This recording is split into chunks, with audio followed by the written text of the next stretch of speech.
Hello everyone and welcome back to our channel with another video on data analysis and visualization. Today we are going to analyze the shipping data of global Swift logistics. We are going to create a multi-page dashboard to analyze the shipping performance data, the data of carriers, the data of shipping modes, and we will evaluate the cost and efficiency of our shipping operations. And finally, we are going to visualize the geographical analysis as well. So let's dive into our today's video. Today we have a JSON file which contains the shipping and transportation information of Swift logistics. And a JSON file is a JavaScript object notation, which is a lightweight format for storing and transporting information over the internet. It is a very simple data file and it is self-describing and very easy to understand. You can open this file in a notepad, and as you can see, this is very simple to understand format. This is the name of the column and this is the value.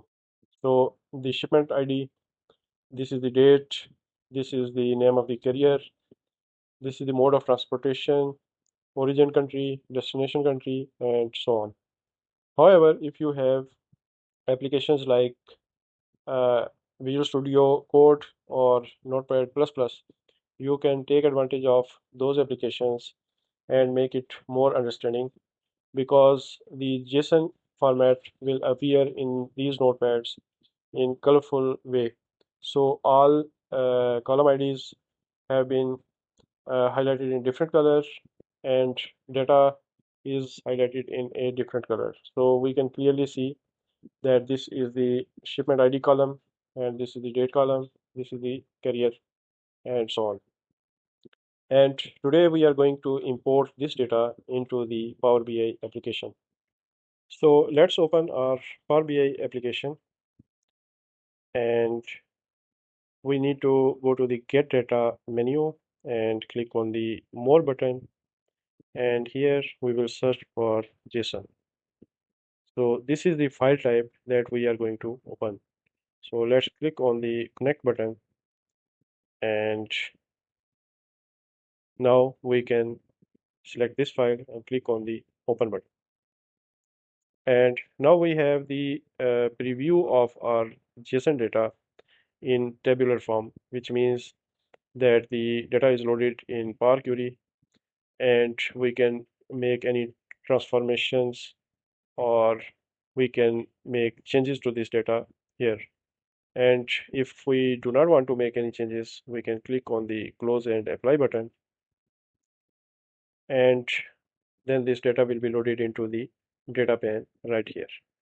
And these are all the columns, and you can see here is the carrier field, and this is the origin country, this is the destination country, and this is the shipment ID. And we are going to use this information to analyze the shipping performance of global Swift logistics. So let's rename the page 1 to shipping performance. And now we can add a text box at the top of the page, and we can enter global Swift logistics, which is the name of the company, and we can resize this to 28 or 32, whatever your preference is. And now we have the title of the dashboard.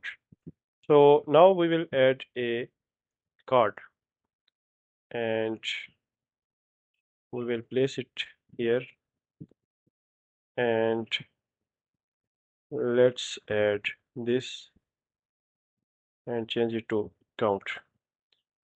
So these are the number of shipments. So let's change it to number of shipments.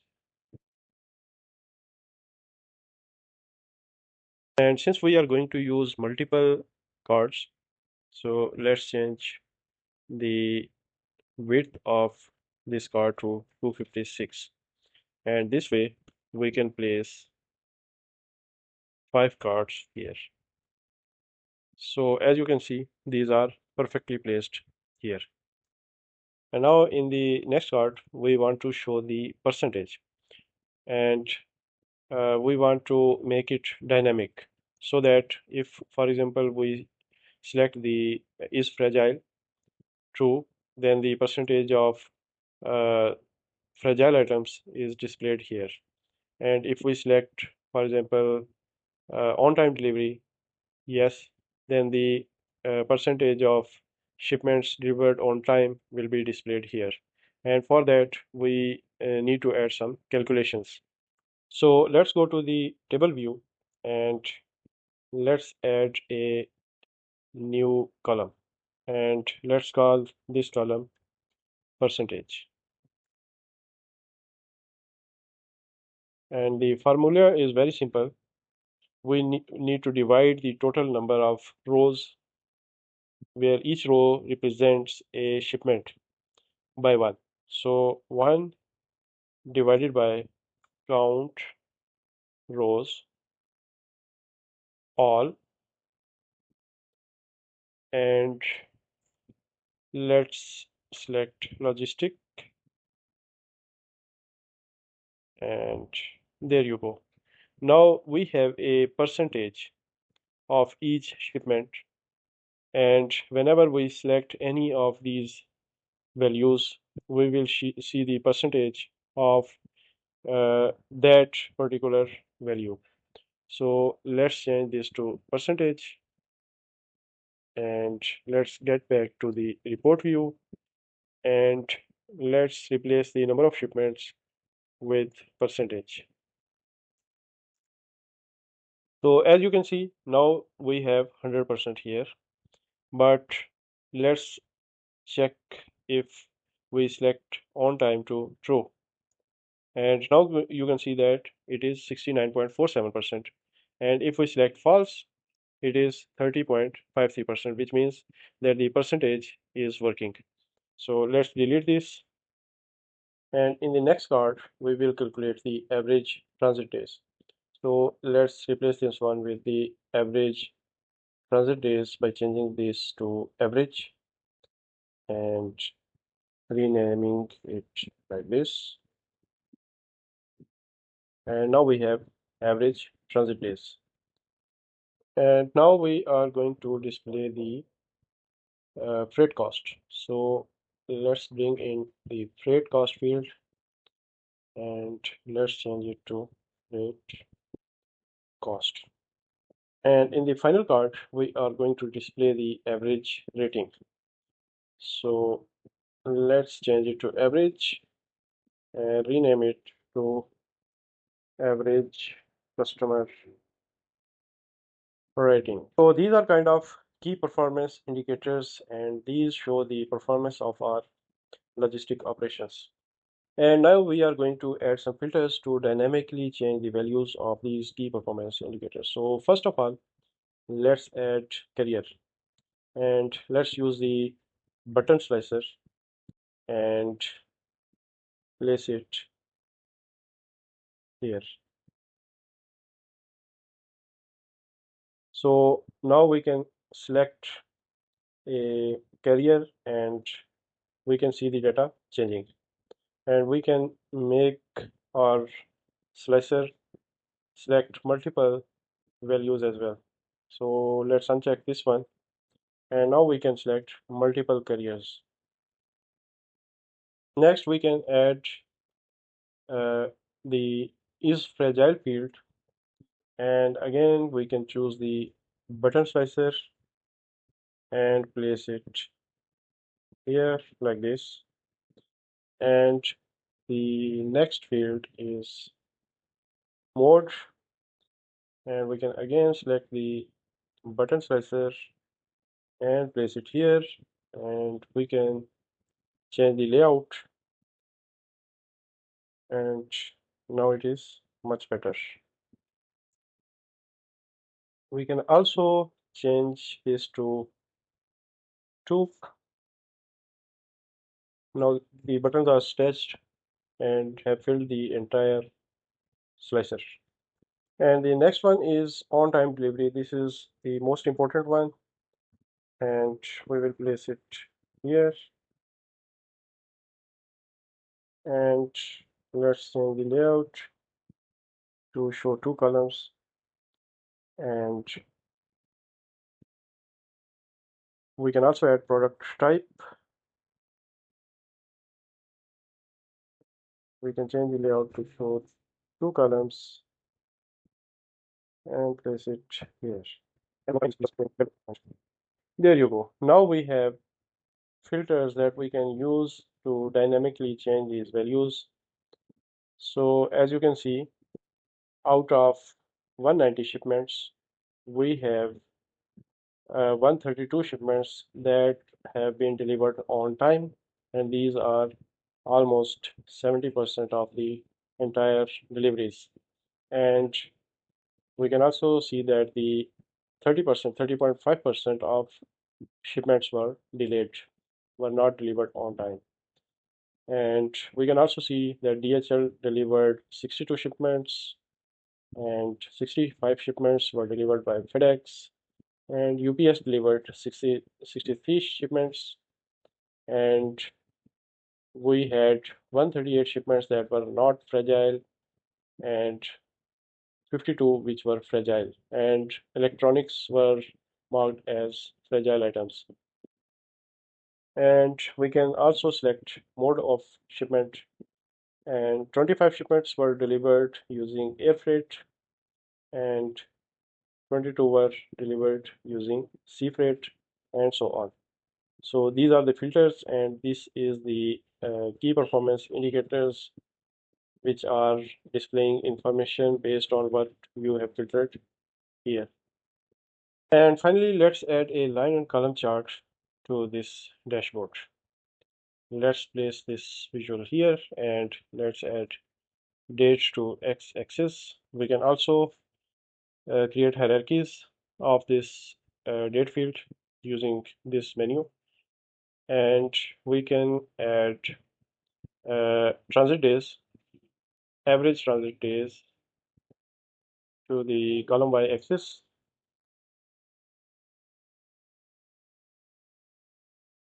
and we can show percentage on line y-axis.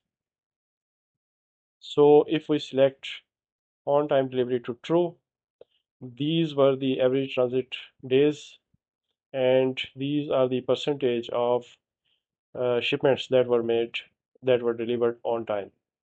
So using this dashboard, we can evaluate the performance of our shipping operation.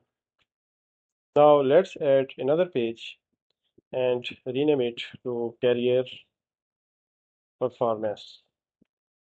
And on this dashboard, we will evaluate the performance of our shipping carriers.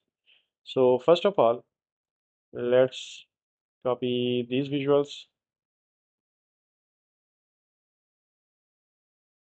and paste them here. And now we can add a column chart and place it here. And we can add the on-time delivery to legend, and we can add the carrier to x-axis,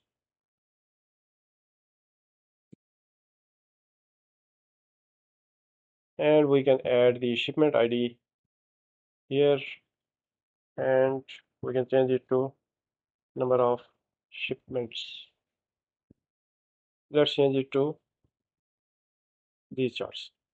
So now we have number of shipments by carriers, and we have split the number of shipments into on-time delivery and not on-time delivery. And now you can change these values by selecting any of the columns on this chart. And now let's add a donut chart, and place it here, and let's add the carriers to the legend, and let's add the weight kg to values. So now we can see how much weight was shipped by each carrier. Now we can copy this donut chart and paste it here.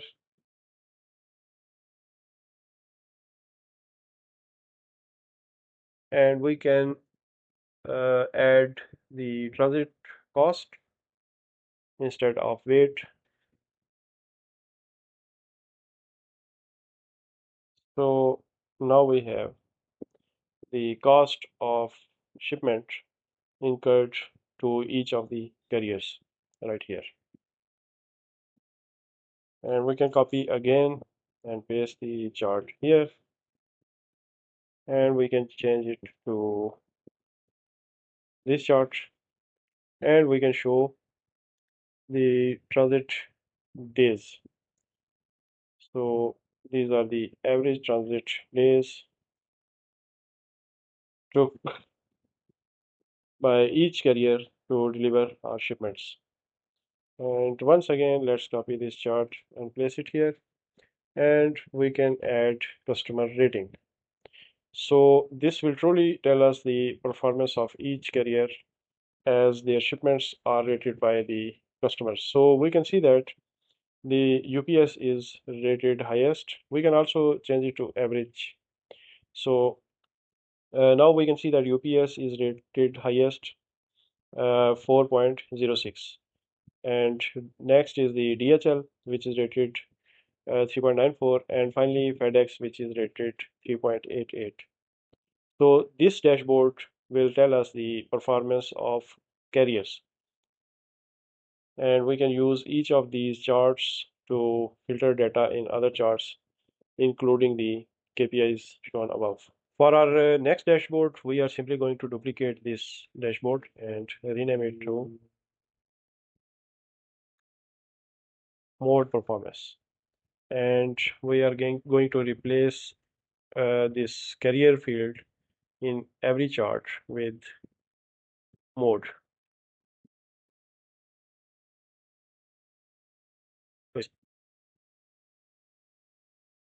So by simply replacing the carrier field with mode, we have now the performance by each mode. So we can simply select the mode of shipment, and our data will reflect the performance of that particular mode of shipment.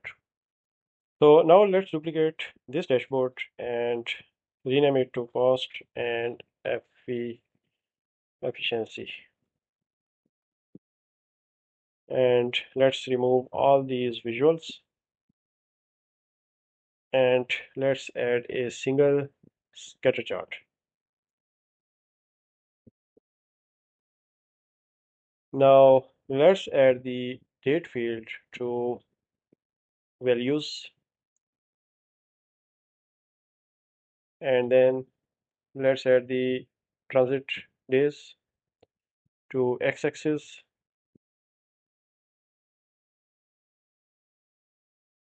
and let's change these to average.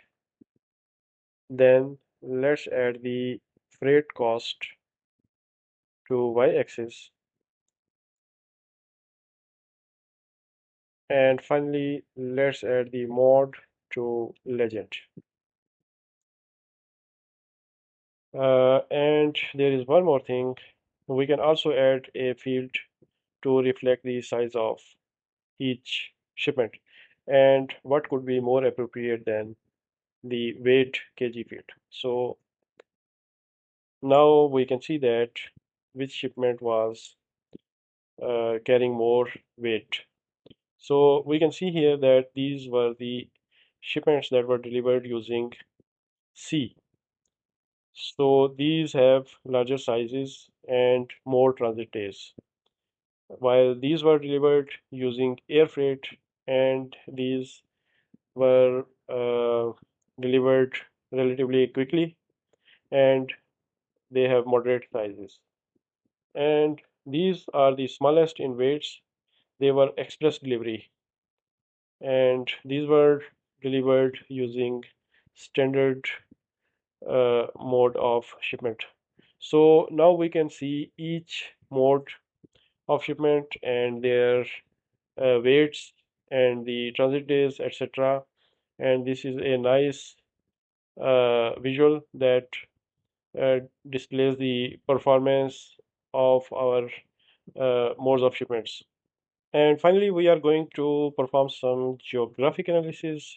And let's duplicate this dashboard and rename it to Geographic Analysis. Let's remove this chart and add a bar chart here.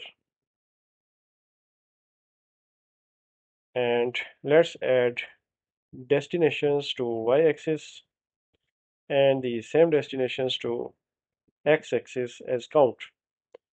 So these will be number of shipments. So now we can see the number of shipments by countries. So these are the countries where we delivered, and most of our shipments went to USA and least went to UAE, Canada, etc. And now we are going to display our data on a map, but we are not using these maps. Instead, we are going to get more visuals, and from here we are going to search for a route map. So let's enter here route, and let's import this visual to our report. Let's click on the add button, and the visual was imported successfully. Let's add this visual to our dashboard now. So now we need some data to uh, place our shipments on this map, and we need geographical coordinates. So we have already prepared them in our Excel file. So let's import this file, and it has three columns. The name of country, these are the same countries that appear here, and these are their latitude and longitude. So let's load this data, and now let's go to the model view and connect country to origin, and let's rename this to countries origin. And let's go to the edit query and create a duplicate of this table, and let's rename this to, sorry, let's rename this to destination. So now we have two tables.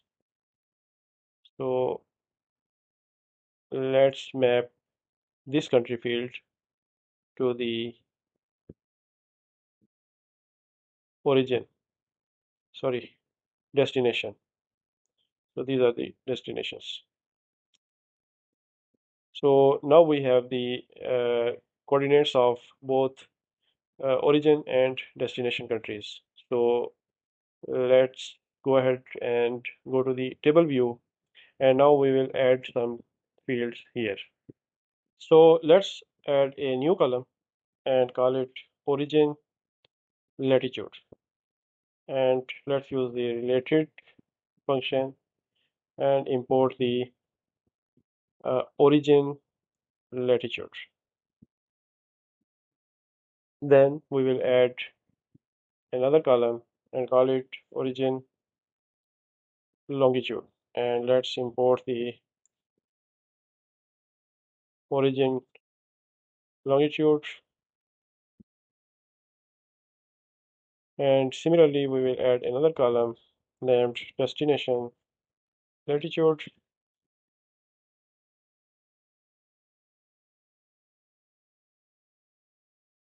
and another one destination longitude,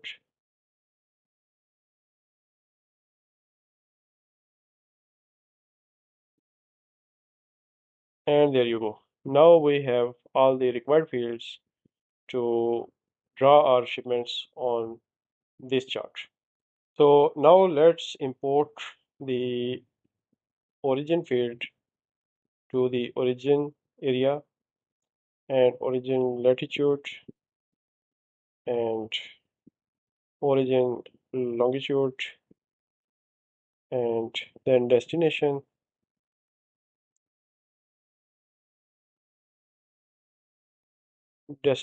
latitude,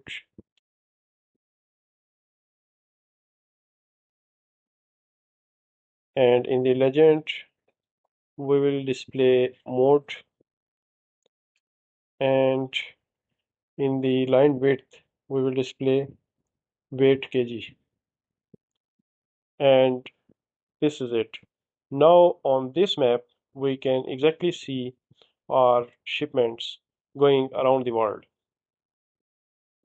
And now that we have completed our report, we have multiple pages, so we can add a navigation bar as well. So let's go to the insert menu and go to buttons and add a page navigator. Let's place it here and let's go to the shape and choose an appropriate shape. So this one looks nice. So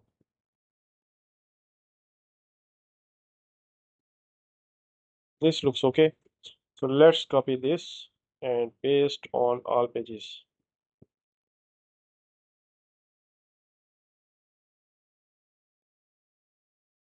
So our global Swift logistics report is now complete, and we can navigate through pages using these navigation buttons, and we can evaluate the performance of shipping. We can use these filters to evaluate data, and we can evaluate our carrier performance,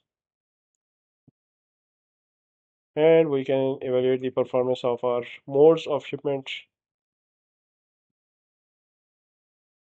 and we can keep a check on our cost and efficiency, and we can perform geographic analysis using this dashboard. And with this, we end our today's video. Have a nice day and good luck with your learning.